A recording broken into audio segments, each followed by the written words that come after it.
আসসালামু আলাইকুম, কেমন আছেন সবাই? আজকে আমি চেষ্টা করেছিলাম পেশওয়ারি বিফ বানাতে। চলুন দেখি কিভাবে আমি এটা বানিয়েছি। পেশওয়ারি বিফ বানাতে আমার প্রথমেই লাগবে গরুর মাংস। মশলা হিসেবে আমি এখানে ব্যবহার করেছি পেঁয়াজ, আলু, রসুন, টমেটো। যদিও আমার টমেটোগুলো একটু চুপসে গেছে, সমস্যা নেই, এটা দিয়ে আমি চালিয়ে নিতে পারবো। তেজপাতা, আর এখানে আছে কালো জিরা, গোলমরিচ আর 2টা লবঙ্গ, 4টা কাঁচা ঝাল। এই তো আমার সব প্রস্তুতি শেষ। এবার আমি রান্না করব। প্রথমেই প্রেসার কুকারটা চুলার উপর দিয়ে এখানে পরিমাণ মতো তেল দিয়ে নিলাম। তারপর তেলটা গরম হওয়ার জন্য কিছুক্ষণ অপেক্ষা করলাম। তারপর আমি এখানে আগে থেকে রেডি করে রাখা মাংসগুলোকে দিয়ে নিলাম। তারপর সুন্দর করে মাংসগুলোকে একটু নেড়ে চেড়ে ভাজা মতো করে নিলাম।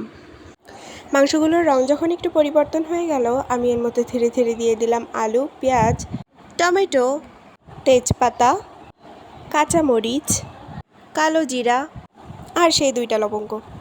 তারপর আমি এটাকে নেড়ে চেড়ে সুন্দর মতো কষিয়ে নিলাম। গোশটা কষিয়ে এলে তার মধ্যে লবণ দিয়ে নিলাম। নেড়ে চেড়ে লবণটাকে ভালোভাবে মিশিয়ে নিলাম।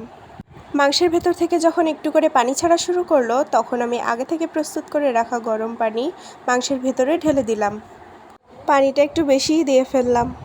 পানিতে বলক উঠে যাওয়ার পর প্রেসার কুকারের মুখ আটকে হুইসেল দেওয়ার জন্য রেখে দিলাম। 10টা হুইসেল দেওয়ার পর আমি মাংসটাকে নামিয়ে ফেললাম। তারপর তৈরি হয়ে গেল আমার পেশওয়ারি বিফ।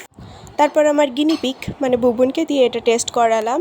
সে খেয়ে বলল এটা খুবই মজা হয়েছে। Thanks for watching, by.